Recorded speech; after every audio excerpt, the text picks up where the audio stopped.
오늘은 기도해야 될 이유와 기도자의 자세에 대해서 함께 말씀을 나누도록 하겠습니다. 예수님께서 불의한 재판관의 비유를 드셨거든요. 그 비유의 내용이 무엇이고 우리에게 말씀해 주시는 메시지가 무엇인지 함께 나누도록 하겠습니다.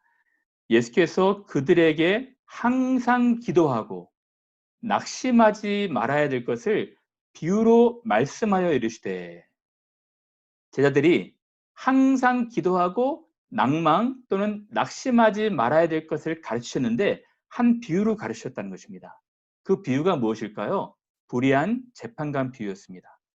어떤 도시에 하나님을 두려워하지 않고 사람을 무시하는 재판장이 있었다는 것입니다. 이 재판장의 특징을 두 가지로 말하고 있습니다. 첫 번째는 하나님을 두려워하지 않았다는 것입니다.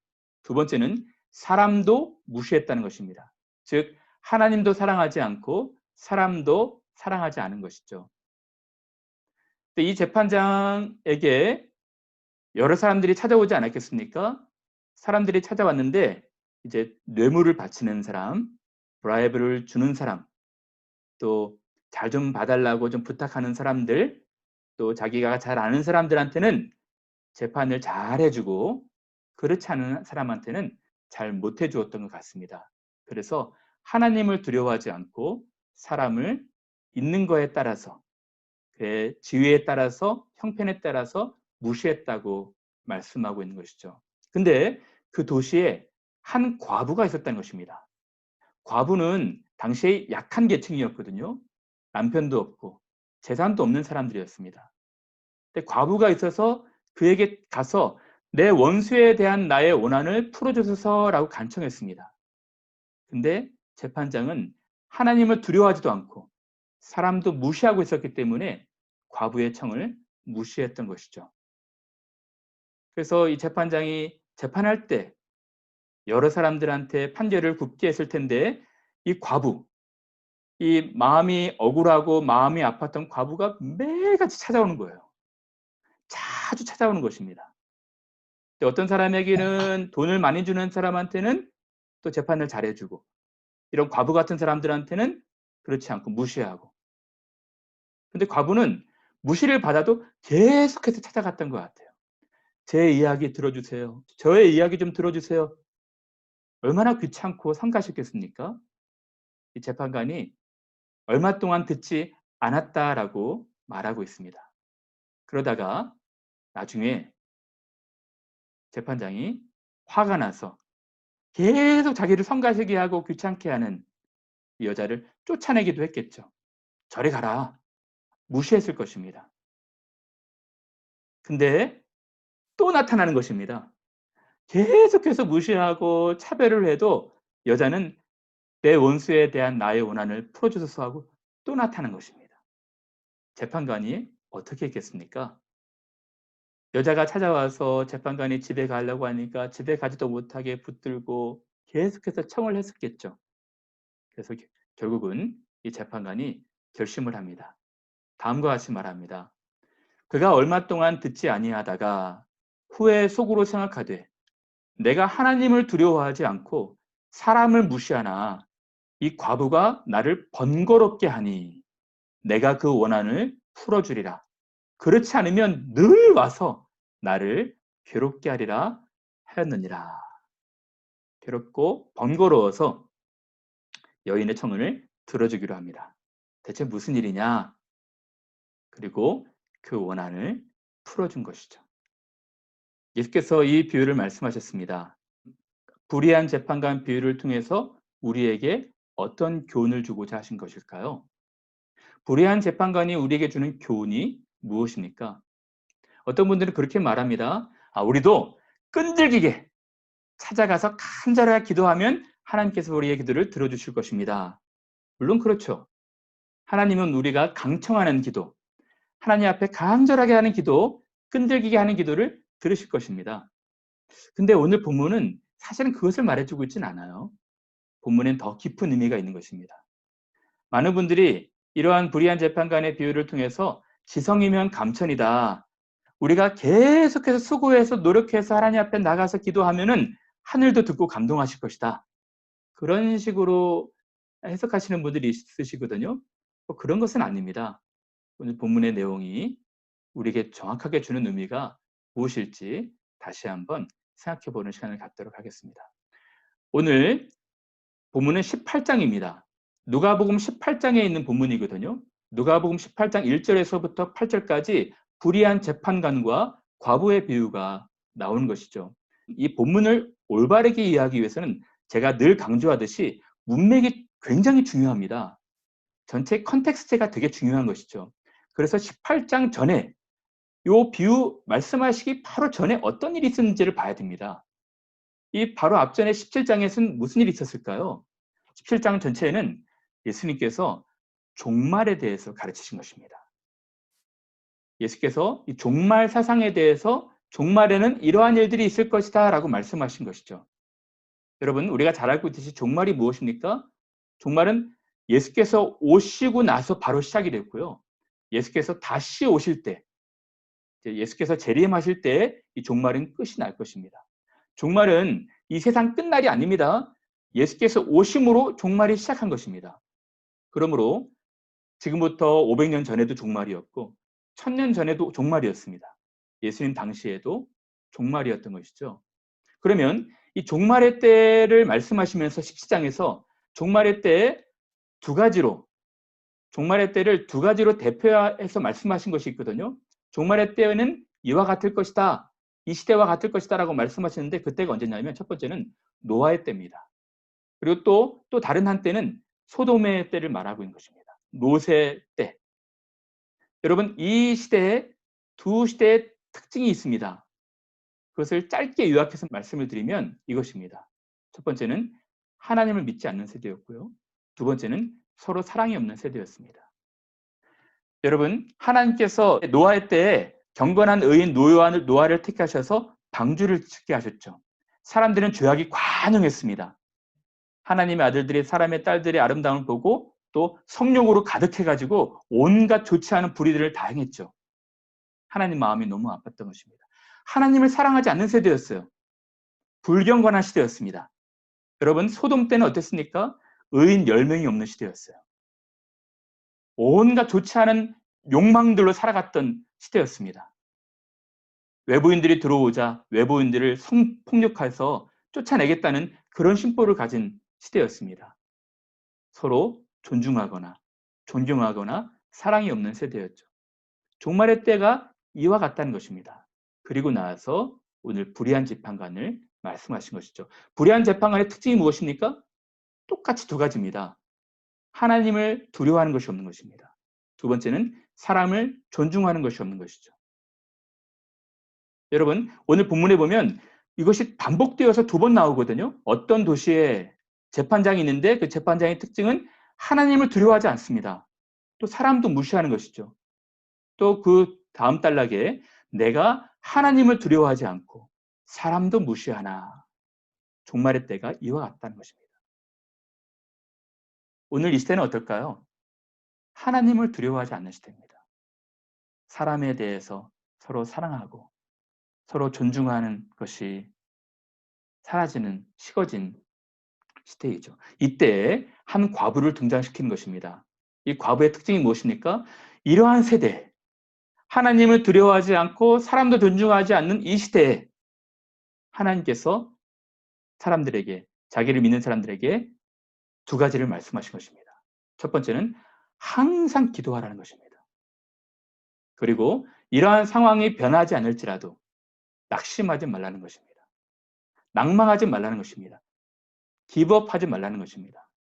그래서 불의한 재판관의 비유가 나온 것인데요. 그러면 이제부터는 불의한 재판관의 비유를 통해서 우리에게 주시는 적용, 교훈에 대해서 조금 더 상세하게 살펴보도록 하겠습니다. 먼저는 이 세대입니다. 여러분, 이 세대는요, 하나님을 두려워하지 않는 세상입니다. 로마서 1장 18절에는 죄는 불경건과 불의라고 말하고 있거든요. 죄는 불의한 것인데 불의한 그 전에 불경건을 말하고 있는 것입니다. 불경건하기 때문에 불의한 것이죠. 하나님에 대해서 두려워하지 않기 때문에 사람을 존중하지 않는 것입니다. 사람을 사랑하지 않는 것이죠. 사람을 경멸하고 사람 무시하고 차별하는 것이죠. 하나님에 대한 두려운 마음이 있으면 그렇지 않을 것입니다. 이 시대의 두 번째 특징은 불의와 불공정이 만연한 세상인 것이죠. 여러분, 이 팔레스타인 당시에 한 사람을 말씀하시는데 그것을 재판관을 말씀하고 계신 거예요. 재판관은 적어도 정의를 세워야 되는 사람 아니겠습니까? 그 사회 기득권층이었지만 정의를 세워야 되는 아주 중요한 임무를 감당해야 되는 사람이었죠. 그러나 이 재판관은 불의한 사람이었습니다. 뇌물을 받고 사회적 인맥으로 불공정하게 판결을 굽게 한 사람이죠. 하나님이 구약 성경에 보면 재판관이 판결을 굽게 하는 것에 대해서 너무너무 싫어하신 것입니다. 수많은 구절에서 지면에서 그 말씀을 하시는데 제가 한 구절만 소개하자면 이사야서 말씀입니다. 빈핍한 자를 불공평하게 판결하여 내 백성의 가련한 자의 권리를 박탈하며 과부에게 토색하고 고아의 것을 약탈하는 자는 화 있을진저. 이런 일들이 자행했다는 것입니다. 여러분, 또 이 시대는 어땠을까요? 억울한 사람이 보호되지 않는 세상인 것이죠. 있는 자들은 존중을 받고 없는 자들은 무시를 받고 보호받지 못하는 세상. 약자가 차별받고 존중받지 못하는 그런 세상. 노아의 때, 롯의 때와 같이 두 때를 말씀하시면서 불의한 재판관의 비유를 말씀하신 것이죠. 그러면 우리 과부를 통해서 배워야 될 것이 무엇일까요? 첫 번째로는 과부는 당시의 사회적 약자 및 소외계층이었습니다. 성경에 늘 말씀하죠. 우리 공동체가 돌아봐야 될, 보호해야 될 특별한 그룹이 있다는 것입니다. 구약 성경에 그 그룹은 고아와 과부와 나그네였습니다. 말씀드렸던 것처럼 당시에는 전쟁이 많았기 때문에 전쟁을 통해서 부모를 잃어버리는 고아들이 많았고요. 남편을 잃어버리는 미망인이 많았습니다. 또 집도 잃어버리는 나그네들이 많았죠. 특별하게 보호해야 될 계층이라는 것입니다. 사회적 약자라는 것이죠. 이 계층은 정의 실현으로 보호되어야 될 계층이었던 것입니다. 근데 오늘 본문에 보면 이 여인이 재판장에게 찾아가서 원한을 풀어주소서라고 말하지 않습니까? 근데 이 원한이 우리 한글 성경 번역하면서 좀 오역이 되었어요. 개인적인 복수를 해주세요라고 찾아가서 기도하는 것 같지만 그렇지 않습니다. 여러분, 개인적으로 리벤지, 복수를 해달라는 것은 법정 판결 동기가 성립되지 않습니다. 하나님도 그를 원하지는 않으시는 것이죠. 그리고 여기서 이 번거롭게라는 헬라어 단어는 파레케인이라는 단어인데요. 계속해서 집중적으로 찾아가는, 그래서 부탁하는, 그래서 이 재판장이 번거롭고 괴롭다고 말씀하고 있었거든요. 이 여자가 자기의 정당한 요구를 하고 있기 때문에 자기가 계속 이야기를 듣지 않으면은 사람들한테 부끄러움을 당하지 않겠습니까? 그래서 여인의 요구는 정당한 요구였어요.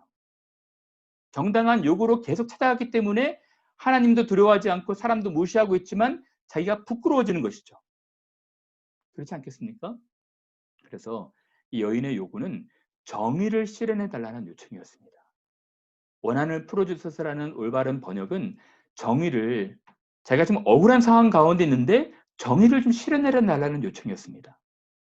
정당함을 요구했던 것이죠. 그래서 영어 성경에서는 저스티스를 좀 이뤄주십시오. 정의를 좀 이뤄주십시오.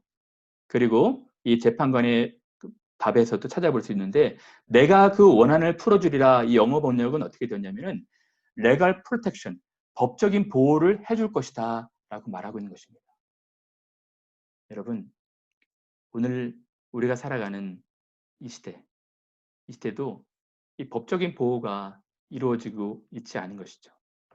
그래서 누가복음 18장 이후 20장에 보면 이 바리새인들은 과부의 가산을 삼키고 토색하는 자들이다. 하나님께서 너무너무 마음이 아프셨던 것입니다. 가장 보호돼야 될 계층이 정의가 이루어지고 있지 않았던 것이죠. 여러분, 근데 여인이 잘한 것이 무엇입니까? 여인은 의지할 사람이 없었어요. 남편도 없었고 또 재산도 없었습니다. 그래서 불의한 것을 알았지만 재판관이 하나님도 두려워하지 않고 사람도 무시하는 것을 알았지만 끊임없이 찾아간 것입니다. 재판관님만이 나의 이야기를 들어줄 대상이었던 것이죠. 그러면 이제 말씀을 마치겠습니다. 이 본문을 통해서 우리가 적용해야 될 것이 무엇일까요? 세 가지로 생각해보고 마치겠습니다. 첫 번째는 하나님의 뜻이 이루어지도록 항상 기도하라는 것입니다. 오늘 본문에 보면 예수께서 그들에게 항상 기도하고 먼저 말씀하셨거든요. 근데 항상 기도해야 되지만 하나님의 뜻이 이루어지도록 기도하라는 것입니다. 여러분, 우리는 지금 종말의 때를 살아갑니다. 노아의 때와 롯의 때와도 같습니다. 불의한 재판관의 시대와도 같은 것이죠. 하나님의 뜻이 무엇입니까? 하나님의 뜻은 얼마 전에 살펴보았지만 서로 사랑하는 것입니다. 공평과 정의가 이루어지는 세상입니다. 존경과 존중하는 것이죠. 있는 사람이나 없는 사람이나 서로, 또 피부색이 다르더라도, 인종이 다르더라도 서로 존경하고 서로 존중하는 것입니다. 아름다운 질서 가운데 화평을 이루는 것이죠. 전쟁과 차별이 없는 것입니다. 여러분, 오늘날 우리들이 뉴스를 접하고 있지 않습니까? 피부색이 다르고 인종이 다르다고 해서 차별받는 세상, 우리가 살아가는 세상인 것이죠. 강자는 더 강자가 되려고 하고 약자는 계속 하대당하고 무시당하고, 사자는 더 사자가 되고 싶어하고 양같이 연약한 사람들은 보호받지 못하는, 섬김과 돌봄이 없는 이 세상에서 하나님의 뜻이 이루어지도록 항상 기도하라는 것입니다. 하나님의 소원이 우리의 소원이 되어야 되는 것이죠. 여러분, 우리가 그렇지만 항상 기도할지라도 세상이 바뀝니까? 세상이 변화되고 있습니까? 그렇지 않은 것 같아요. 그럴지라도 오늘 우리에게 말씀하시는 것은 세상이 변화되지 않더라도, 세상이 변화되지 않는 것 같다 할지라도 낭망하지 말고 계속 기도하라는 것입니다. 낙심하지 말아야 돼요. 근데 많은 분들이 또 여기서 한 단어를 오해하는 것이 있거든요. 그것이 뭐냐면 속히, 맨 마지막 단락에 보면 내가 너에게 이르노니 속히 그 원한을 풀어주리라. 그래서 우리가 기도하면 속히 응답하실 것으로 알고 있거든요. 물론 그럴 경우가 많죠. 그러나 여기서 말하는 속히라는 헬라어 단어는 이런 뜻입니다. 물론 빨리, 지연되지 않고 그런 뜻도 있겠지만 또 다른 뜻으로는 갑자기, 기대하지 않게, 예측되지 않았을 때, 이런 뜻도 있는 것이죠. 그래서 예수께서도 내가 진실로 너에게 이르노니 내가 속히 오리라.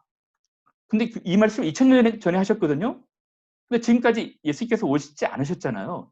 거기서 말하는 속히는 기대하지 않았을 때, 아무도 예측하지 못했을 때, 갑자기 급작스럽게, 이런 뜻입니다. 그래서 똑같이 예수께서 내가 도적같이 올 것이다 라고 말씀해 주신 것이죠. 무슨 말입니까?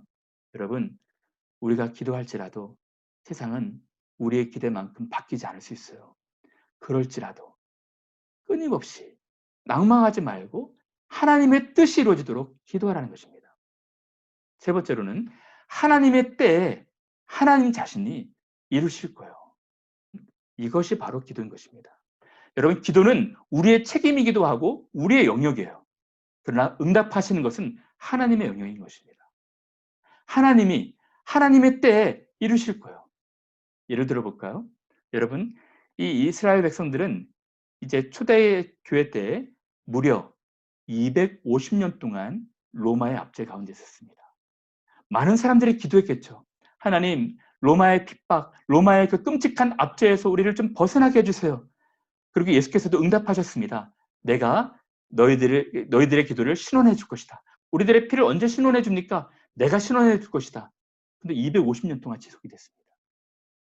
근데 하나님의 때, 하나님의 방법으로 이루신 것입니다. 여러분, 기도는 우리의 영역이에요. 응답은 하나님의 영역인 것입니다. 우리는 응답이 더뎌 보일지라도 계속해서 기도하는 것입니다. 낭망해서는 안 되는 것이죠. 하나님의 뜻이 이루어지도록 이 세상을 바라보면서 기도해야 되는 것입니다. 우리 때에 이루어질 수도 있고 우리 다음 세대에 이루어질 수도 있는 것입니다. 그리고 또 인자가 올 때, 예수께서 다시 오실 때 이루어질 수도 있는 것입니다. 이 믿음을 가지고 우리가 기도해야 되는 것이죠. 기억하십시오. 우리가 불의한 재판관이 재판하고 있는 세대와 같은 세상을 살아가고 있습니다. 이때 우리가 해야 될 것은 항상 기도하는 것입니다.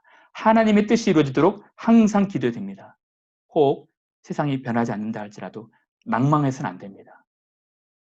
하나님이 그 자신의 때에 모든 것을 이루실 줄을 믿고 기도해야 되는 것이죠. 우리 모두가 그러한 항상 기도하고 낭망하지 않는 귀한 분들 되시기를 바랍니다. 감사합니다.